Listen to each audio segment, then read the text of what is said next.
Hey there everyone, T from Kenny's Cook, and today we're going to be making a recipe that was requested of us from an old friend of mine. Now he doesn't really enjoy cooking, but he loves eating. So he orders out more than he probably should. Does that sound like anyone you know? Sounds like a lot of people I know. So my friend doesn't have a lot of time. I'm sure you guys can relate. He's working, he's got family obligations, he lives in a city. Getting home, there's a lot of traffic. It is what it is if you want to live somewhere like that. I'm hoping with this one to show you guys you can save time and money by cooking yourself. So we asked for a Puttanesca recipe, and I'm not very familiar with Puttanesca. At least I wasn't when he had asked. It was not a big part of my childhood. We always did marinara or bolognese or anything out of a Prego can, really. So I've been doing some research on Puttanesca, and the actual origins of it are just disputed up and down.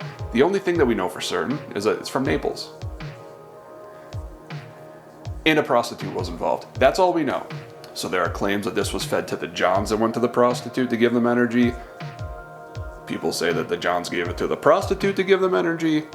Some people say it was easy to cook in between jobs. Now others have said because of how fragrant it is with the anchovies, garlic, capers, olives, they might just be making fun of the way it smells. All I know for certain is he really likes it. And I've tried it a couple of different ways. I like it.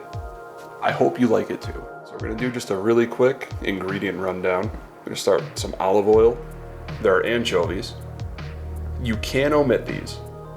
I recommend you don't though. Some garlic cloves to taste, we're using 5. Just over 2 tablespoons of drained and rinsed capers. A little over 1 cup of drained and rinsed Kalamata olives. We're gonna be using a combination of fresh cherry tomatoes and canned fire roasted tomatoes, and then a mixture of herbs and spices.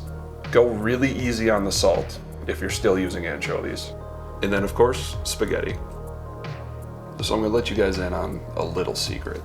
If you wanna cook spaghetti perfectly every time, all you do is you take your package, you flip it, and then you read the cooking directions. So in order to maximize efficiency on this one, you're going to want to boil the water and make the sauce at the same time. So your first step is to put some oil into the pan. All you want to do is cover the bottom of the pan. You're going to want your pan to be on medium heat when you do this. As soon as you do that, you're going to take your anchovies, put them in.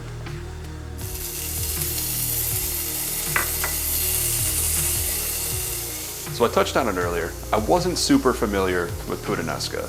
So I've tried it numerous different ways. I've tried black olives, but they're too overpowering. I've tried without the anchovies, and it's just missing something. I'm not 100% sure what that something is, but that little bit of anchovy undertone really changes the dish. Your actual goal here with the anchovies is to let them melt down into nothing.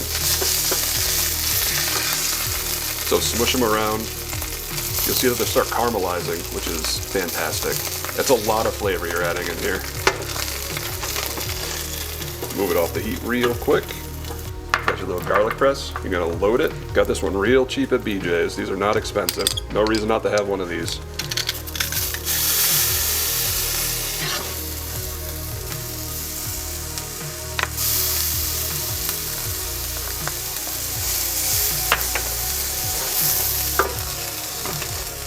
So you've got your anchovies, you've got your garlic, it's frying a little bit. You're gonna take your capers and right in. Along with them, you're gonna put in your olives.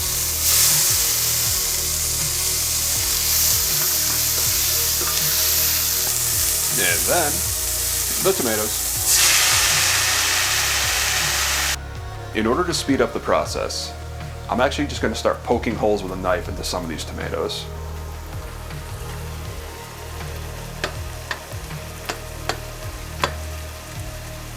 It's going to cause them to release their juices a lot faster than just sitting here and letting them cook down naturally. Important to mention, this is not a non-stick pan. Do not do something this reckless in a non-stick pan. If you end up marring up a non-stick pan's bottom, not only will it no longer not be non-stick, but it could be toxic depending on what they're using. And now you see, since we gave them the poke, we released all that pressure in there, so you can just smush them no problem.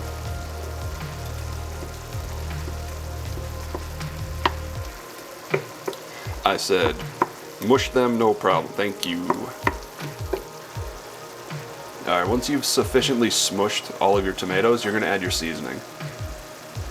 I'm using a lot of black pepper, a little red pepper, a little parsley, and a little bit of oregano. Alright, so now that this is cooking, right next door is where I have a pot of water, and it is starting to boil. I'm going to take just about half of the pack of spaghetti, and then I'm just kidding, don't break your pasta. We're all adults here, don't break your pasta.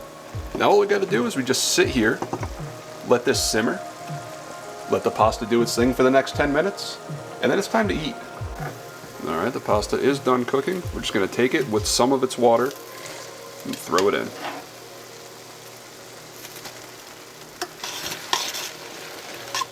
And then mix it up. Again, this is not a non-stick. Do not use metal utensils in non-stick. And then the plate up is super simple. You're just going to serve it family style in a large bowl.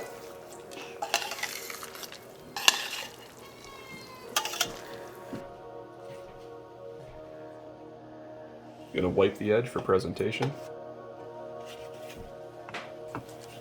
A little bit of Romano. And I know what you're thinking. Oh, you don't mix cheese with fish. Shut up. Yes, you do. And some parsley.